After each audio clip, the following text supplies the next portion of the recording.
Hey everyone, welcome to Our Small Footprint. My name is Nyssa, and if you're new here, we are a family of 8 who live off-grid in Australia.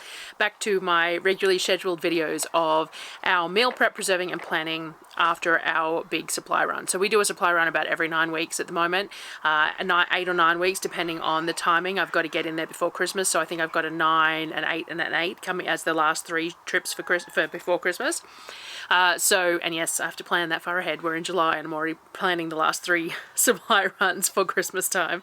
And once I do those supply runs, where we purchase all our consumables, all our food and all that sort of thing, I come in and I start doing the videos to show you what I do with the food. Everyone who's been here before knows the little spiel, but just in case you're new to the channel, and I always get a little bit of an influx of new people when I do the grocery haul videos. I have that sun right in my face. Now I've got the microphone as my the shape of the shadow.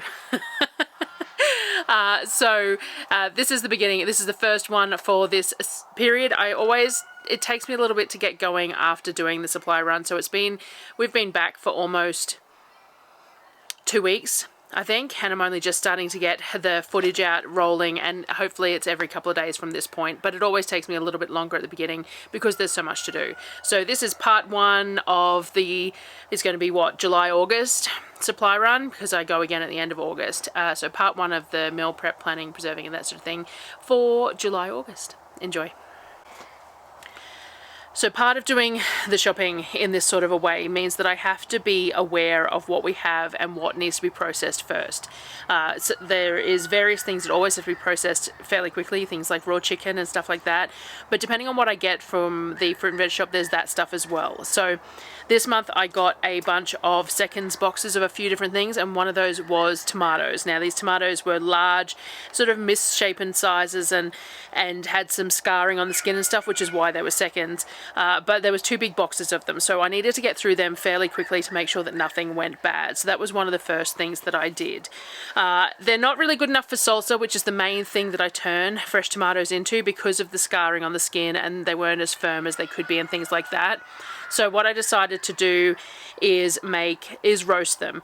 I don't tend to can tomatoes for anything else. If I'm going to be making bulk pasta sauces or bologneses and things like that, I just use bought canned tomatoes because we just don't get enough, especially when the garden is doing as poorly as it is. But even when I had a really good year and I grew 200 tomato plants and we had fresh eating tomatoes for the whole time, and I canned quite a lot of tomatoes, it still wasn't enough to get us through. So I prefer to use those fresh tomatoes for things that are relevant. So salsa is one of those things that I can a lot of whenever I can get fresh tomatoes in boxes or I grow them, because the fresh tomatoes just work so well for a salsa. You can't use pre-canned tomatoes to make salsa. Well, I'm sure you probably can, but not to the kind of salsa that we like. So I tend to put fresh tomatoes towards that, and if they're not good enough, then they go into cooked products rather than wasting the time in jars to can them, because I just don't get enough for that to be worthwhile.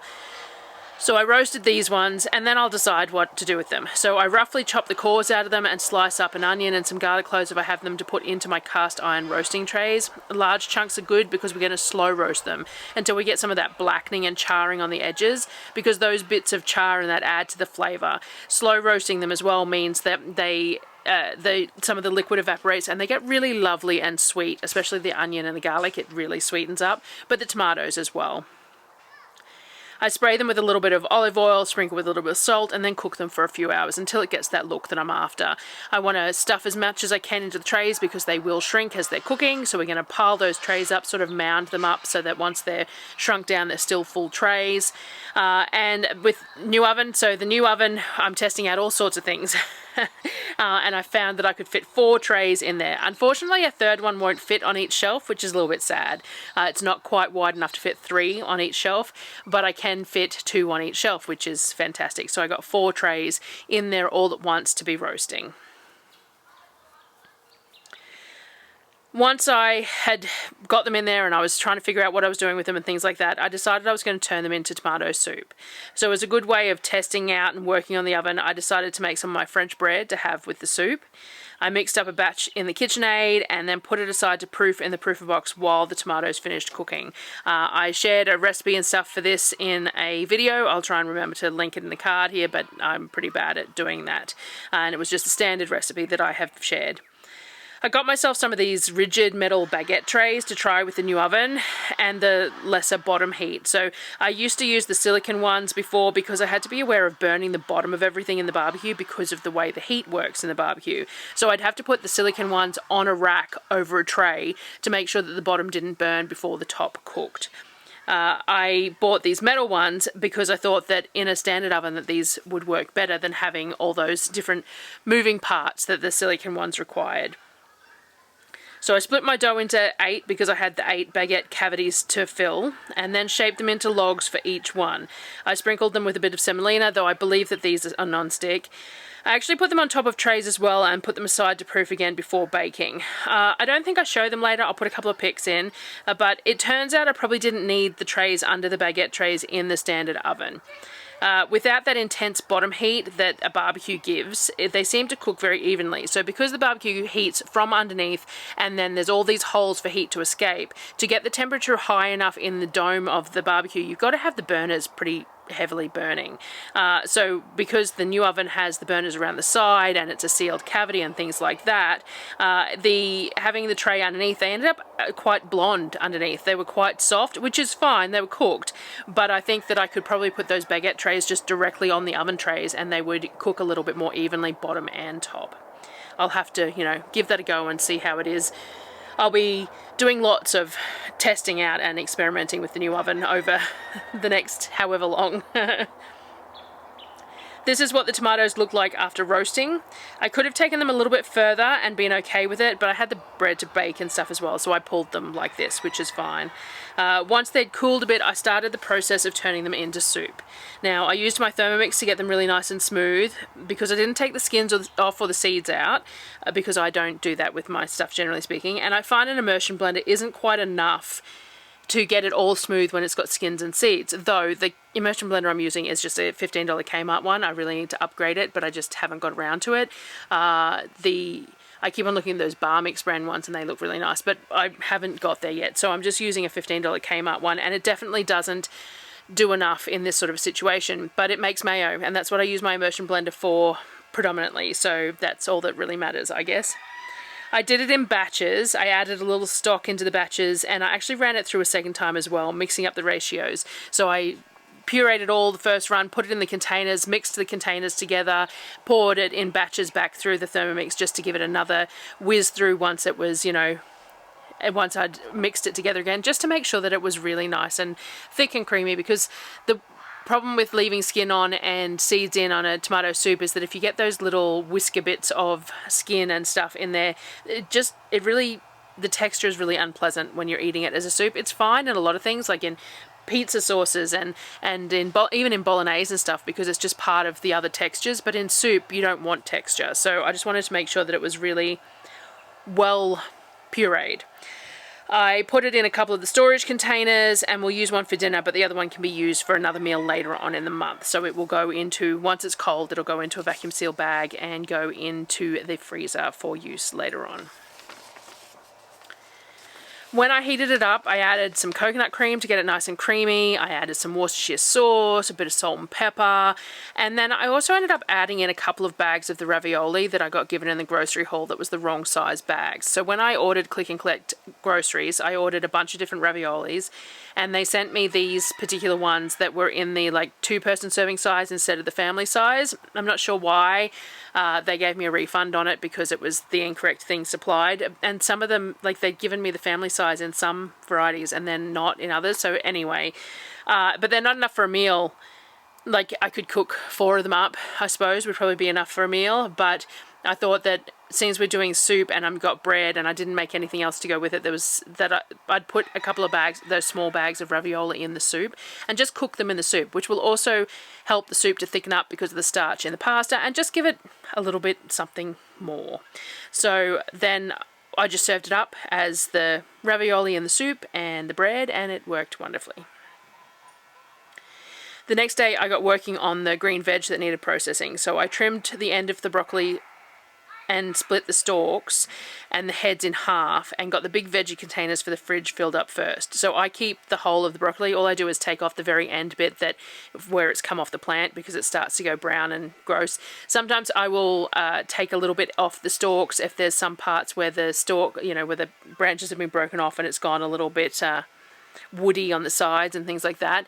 But generally speaking, I just halve the stalks, halve the heads of them, and I stick them in the fridge containers, and that way they're in whatever shape that I want to use them for when I decide what I'm using for when I cook them. So I filled up 2 of the big fridge containers, I think, with the broccoli because it lasts really well in the fridge containers. So the more I have in the fridge, the more we eat over the next couple of weeks. I did the same with the beans. I did discover last month that if I topped and tailed them before I put them into the veggie containers in the fridge, they didn't last as long. They went a bit gross. So this time what I did was, as I was sorting them, I only put the ones that still had stem on both ends into the veggie containers. This means that I have to top and tail them when I'm cooking, but it's worth it to get more longevity out of them, for them to last just that little bit longer in the fridge. I used some of my Kmart containers as well as some Tupperware ones, and these new ones that Nyssa sent me from Amazon, they are great and they come in different sizes and they've got that white colour, which is really nice. Though I must admit the larger sizes are more likely for me to use than the smaller ones, but I did do some beans and stuff in the smaller ones and they will get used. I just think that for me, when you've got like nesting containers, I forever reach for the big ones and don't always have things for the little ones, but it will depend on the season because sometimes there'll be some sort of fruit and veg that is in limited supply and I've only got a tiny bit and I can use the small ones for that, so you know, it'll work. Once I had sorted all the beans, top and tailing any that needed doing and putting the ones that have both ends into the fridge containers, I started bagging them for the freezer. Now last month I blanched a whole lot of the beans and the broccoli because everything I read and everything that people said was that you have to blanch your veggies, otherwise they won't be great when you get them out of the freezer. So I spent all this time blanching them and everything else. I didn't have the capacity to flash freeze them after blanching them though, so they did go into the bags to be frozen with some moisture in them, which potentially, you know, caused some issues as well. But I did bag a couple, one of each I think, that I hadn't blanched as well when I was doing it.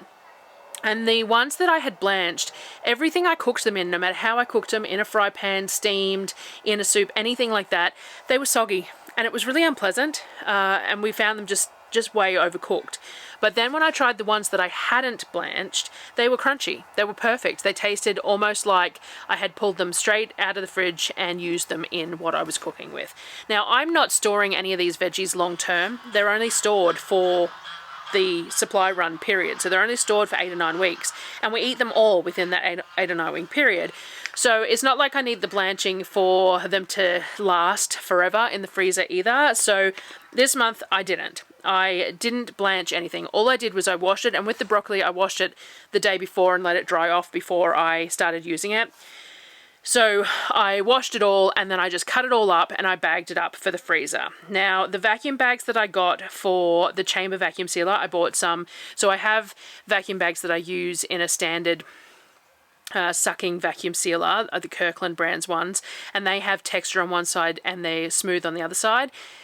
You don't need the textured side for the chamber vacuum sealer, and those bags are quite expensive. So what I did was I bought some of the smooth-sided vacuum sealer bags for the chamber vacuum cleaner vacuum sealer, and they come in some pre-sealed sizing. So all I did was I picked 3 sizes to give a go and to have a look at, and then I might change what size I get next time. They are much cheaper than the ones that have the texture on them, and so it seemed worthwhile doing, and it means that I don't have to do that seal on one end before being able to use them, which was really inconvenient with the chamber sealer. So about 400 grams of beans fit comfortably in the bags that I got.